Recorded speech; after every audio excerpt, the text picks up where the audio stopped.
guys, in this tutorial we will talk about functions in Python. So let's get to it.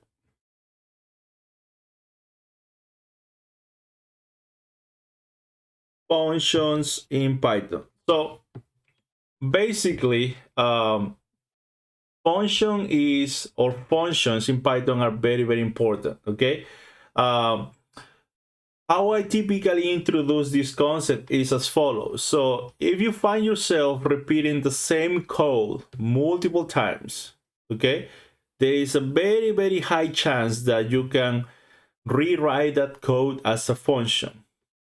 That's basically it. That's basically the motivation. Okay, so if you are not familiar with functions, the easiest way to understand what a function is think about an English sentence, right? So in an English sentence, you have a noun, you have a verb, right? Functions play the role of the verb. They are doers. They do something. They perform a task. Okay, that's basically the easiest explanation of functions. So let's start with this. Okay, so what is a function in Python? So a function is a reusable block of code that performs a specific task. What task? Well, that depends on the context of the problem that you're working on. Okay, functions, they help to break down large programs into smaller manageable pieces. So if your program has lots and lots of code that more or less they are performing some sort of a repetitive task, you can rewrite all of that program, break it down into smaller chunks using functions. Okay, so yeah, so here is just a very simple example that shows how you can create a function in Python. So first you need to start with the keyword def. So that's a keyword for function. Okay, then space, and then after that you need to come up with the name. Okay, name of the function. Let me spell this correctly. Name of the function. Okay, my recommendation is avoid having spaces on the name. So then one thing that you will always notice in my code is underscore. Okay, so avoid white spaces in the name, and then after that parentheses. Okay, and between the parentheses, that's where you're going to list the arguments that the function needs. So in this particular case, because we are just learning about this concept, so we are not using any argument, and that could be, and that's fine. Okay, some functions, they don't need an argument. Okay, and then after that, also notice here as part of the syntax the columns. Okay, that's part of the syntax. And then here indentation is important, and then after you indent, then you have the code to be executed.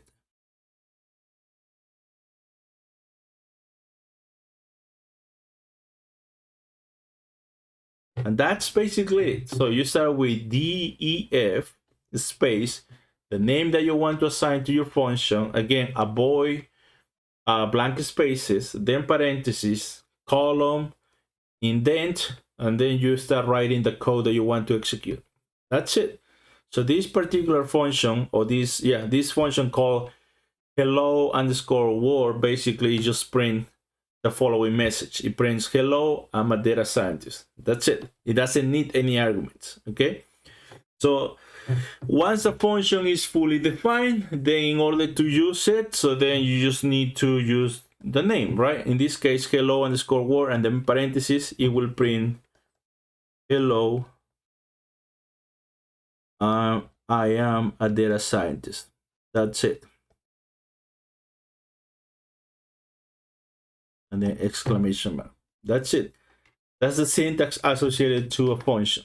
Okay, now let's briefly talk about why functions are important. So number one, modularity. Basically, when it comes to programming, modularity refers to the process of breaking down big programs into small chunks of code.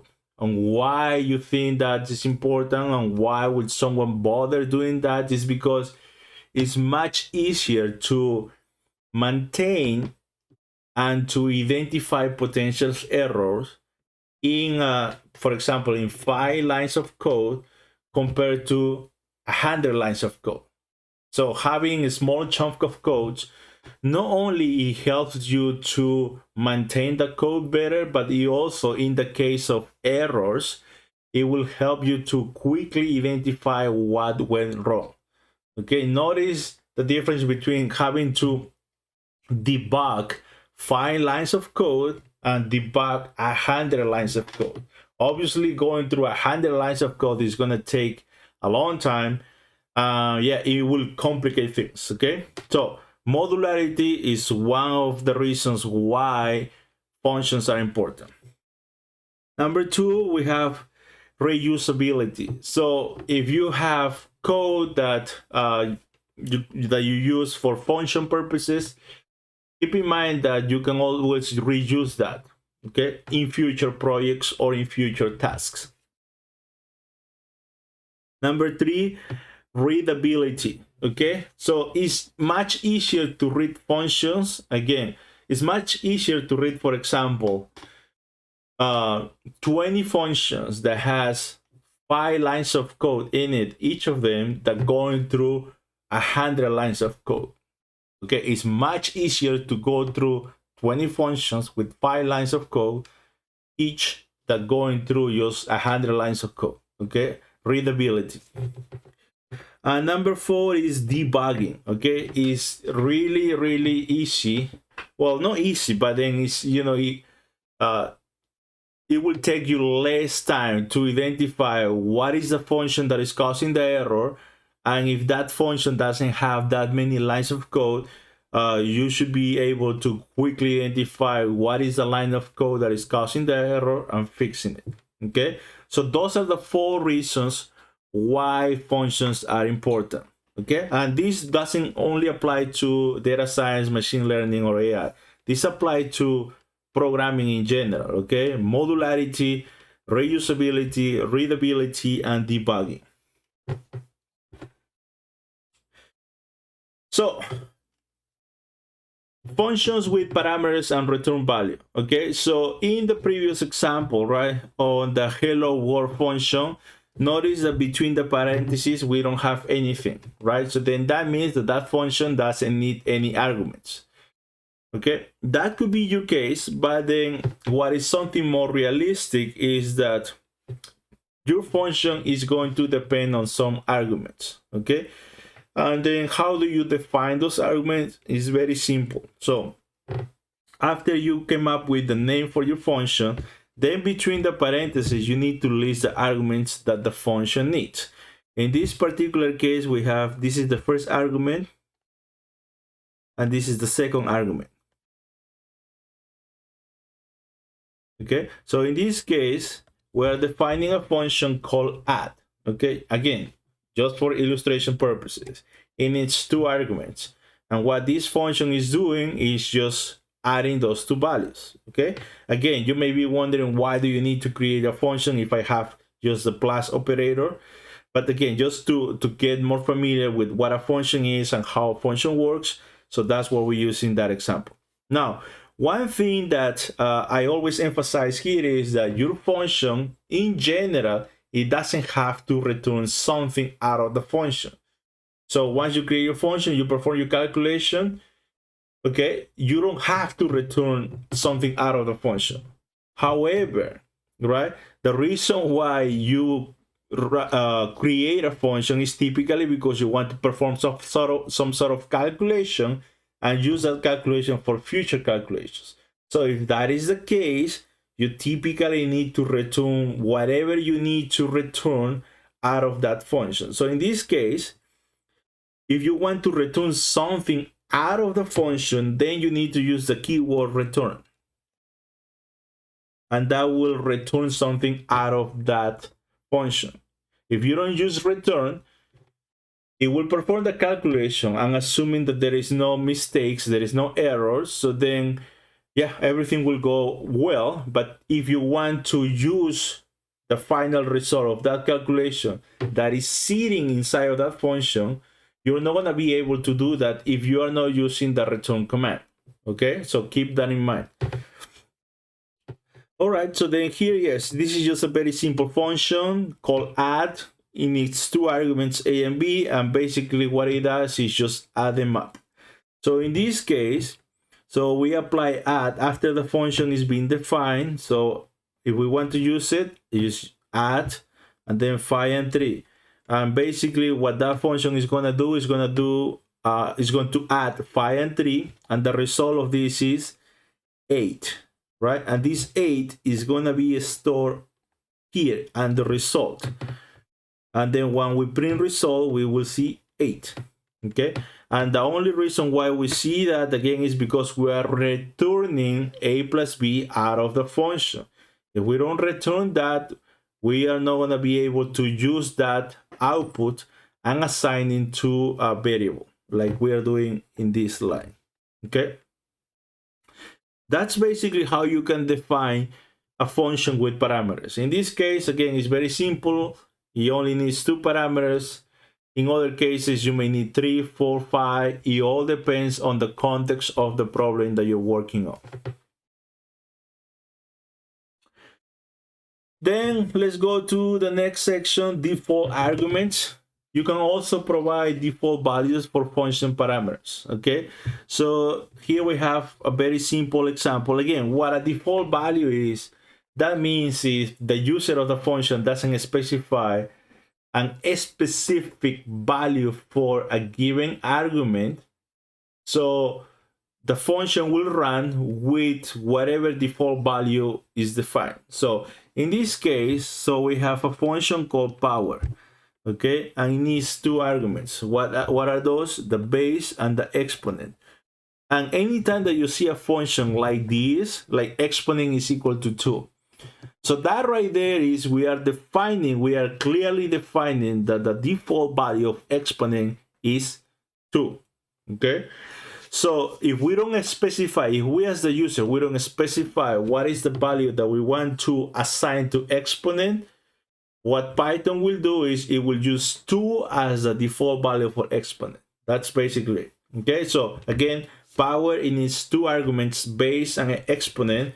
And basically what it does is base asterisk asterisk exponent. So then 2 asterisks, that means exponentiation in Python language, okay? So base raised to exponent, that's basically what it's doing, a very simple math calculation, okay? So here, if I do use power 3, right? So power 3, basically because we are not defining what is the value that we want to use for the second argument, which is called exponent, basically what it does is it does the following: 3 squared. Excuse me, let me use this notation. It will do 3 squared, and that's the reason why we see 9. On the other hand, in this case, power 3, now we are clearly defining what is the value that I want to use for exponent. So it will ignore the default value, which in this case is 2, and it will do the following: 3 cubed, which is 27. And that is the reason why you see 27 there. Okay? So that's how you can easily define default values for your arguments in your function. Okay? Next is keyword and positional arguments. So positional arguments are matched by order and keywords are matched by name. Okay, the easiest way to understand this is just by going through one simple example. So let's consider this function called info. Okay, and then this function takes 2 arguments. One is name, and the first one is name, and the second one is role. Okay, and it performs something very simple. Basically, once it has a value for name and a value for role, basically what it does is just print name is a role. So then, for example, if I use Oscar as the name,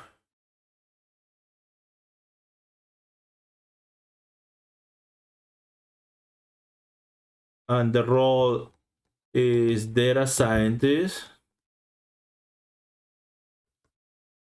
So this function will print Oscar is a data scientist.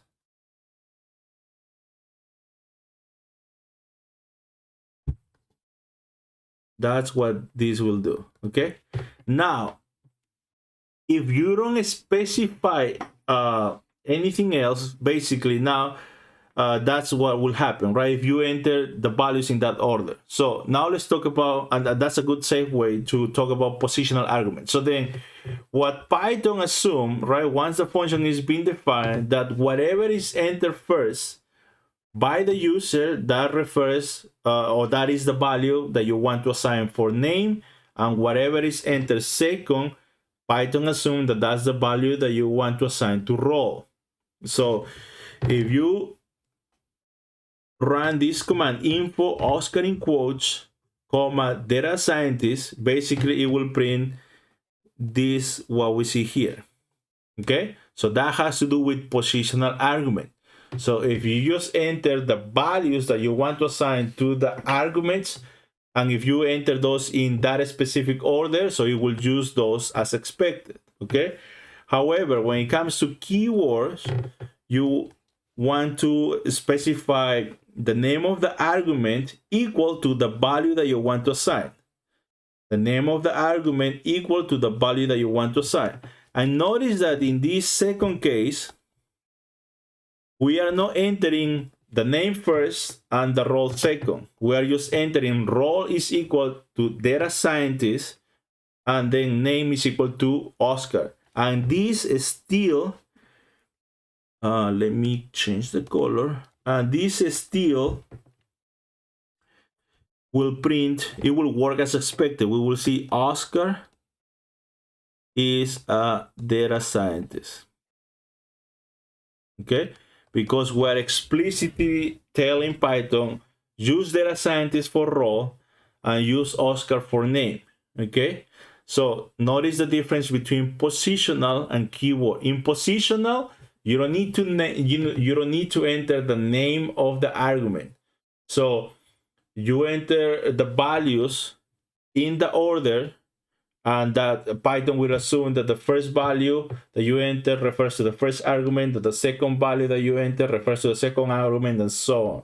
Okay, so that has to do with positional. When it comes to keyword, so then you don't need to enter the arguments in the right order. So you just need to enter the name of the argument equal to the value that you want to assign. And Python will know how to handle that. Okay, so keyword and positional arguments. So that's very important when it comes to functions in Python.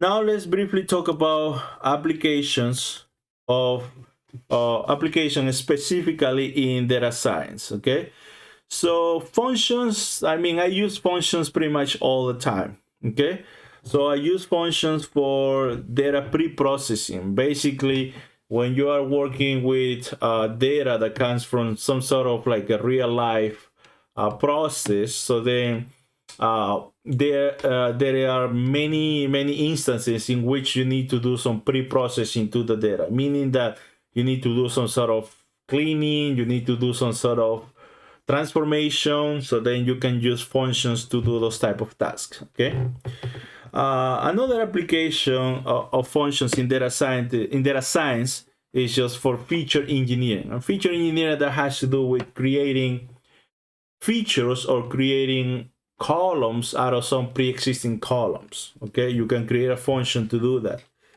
Another application is for model training and evaluation. Okay, so then when you are running your traditional k-fold cross-validation for all of that, it's very common to use a function or to create a function that performs that specific task. You can also use or create functions for visualization purposes. Okay.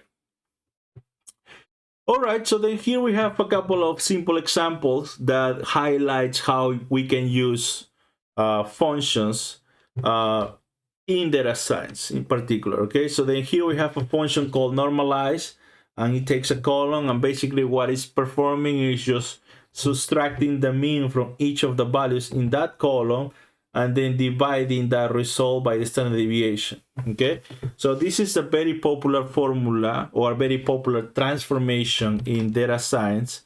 But again, the big assumption here is that column in this case is a column from a data frame,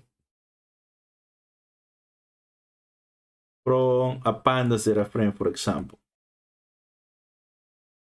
Okay, because if column happens to be an array, these commands may not work, or if it's something else like a list, those commands may not work. Okay, so yeah, so then this is just one very simple function. So then here there is another simple example of a function that basically it computes the accuracy of a model prediction. So then it's called evaluate accuracy. Okay, so this is just a function basically that compare the actual labels of, for example, of a binary target variable with the predicted labels that comes from a model, and it's computing the accuracy. Okay, it's the proportions of observations that were correctly classified by the model. That's basically what we are doing here.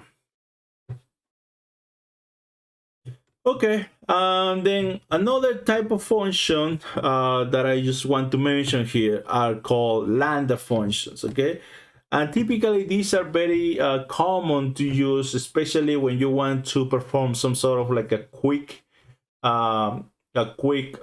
calculations on pre-existing columns from a pandas data frame, or from, for example, or from a polars data frame. Okay, so polars is just another Python library for to read data and to do manipulations with it. Okay, so here is we are defining a function called square, and then the keyword here is lambda, and then here this is the argument x, and then column, and then after the column we specify what is the calculation that we want to perform. In this case we have x asterisk asterisk 2, basically is we're squaring the value of x. Okay, if we apply these to 4, so then we will see 16. Okay, so these are just quick this is just, I call it a quick and dirty way to create functions, in particular if you're working with either pandas data frames or polars data frame, and if you want to perform some sort of like a quick calculations on one of the columns or some of the columns, so then lambda functions could be the option for that. Okay, so in summary, functions are foundational to Python programming and essential for junior data scientists. Okay, they improve modularity, reusability, and clarity. Okay, so again, functions are verbs. They are doers. They perform some sort of task, and typically, especially in the data world, you want your function to return something out of it, okay, that you will use for other types of calculations. All right, so then now let's get to practice functions in Python. So let's get to coding.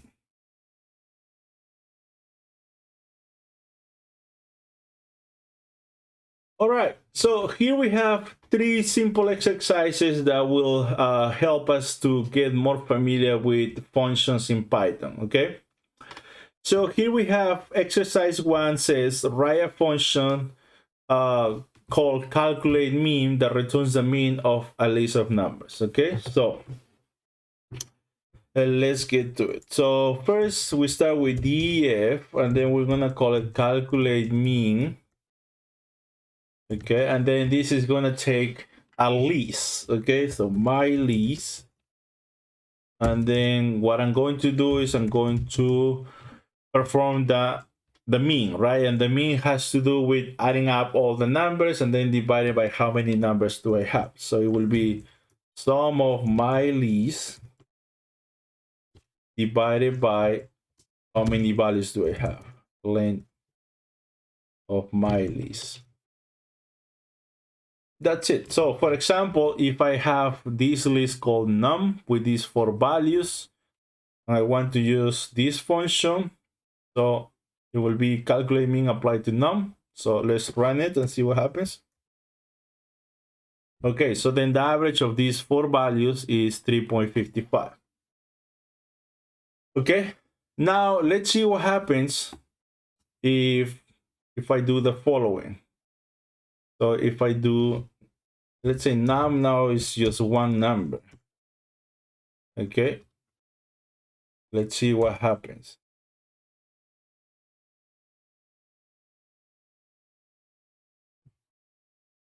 Okay, so basically what this is saying is, that num is just an integer and is not iterable. Okay, so basically, because here in this calculation I'm making the assumption that the input is a list, so if that is the case, things will work. But what happens is, if it's something different than a list, we run into error message. And this is something that you need to be aware of if you are writing a function that it will be used by others. So what I always recommend is have some sort of sanity checks inside of the function, just to make sure that the arguments that they are entered by the user are the expected ones, so then everything will run as expected. If they are not, you need to print some sort of message that that notifies the user, hey, you entered the incorrect argument, so please enter the argument in the right format, so then the function will work. So let's try to see if we can improve this. So first we need to check if whatever argument is actually a list. So then we can easily do that as follows. So def calculate mean. So I can do this. So if I can use is instance. So basically what is instance is doing is basically checking if my list, if the argument is actually a list. If that is the case, then perform the calculation. Otherwise, then print this error message that the input must be a list. Okay, so okay, now let's try this one more time.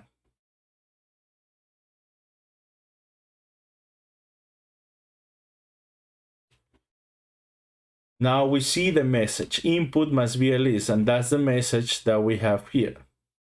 Okay, now let's see what if we do the following.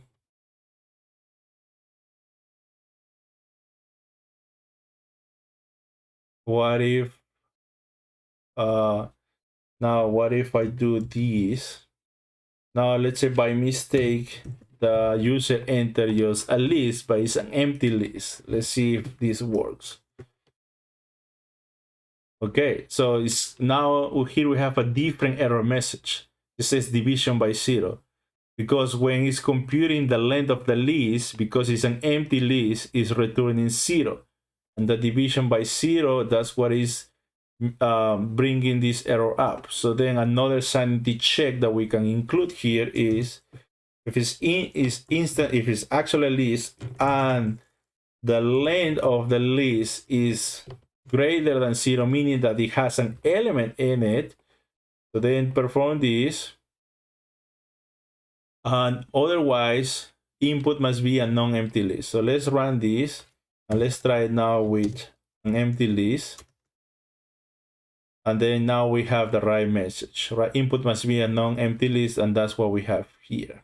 Okay, typically when you are creating functions and you want to again add this type of sanity checks, okay,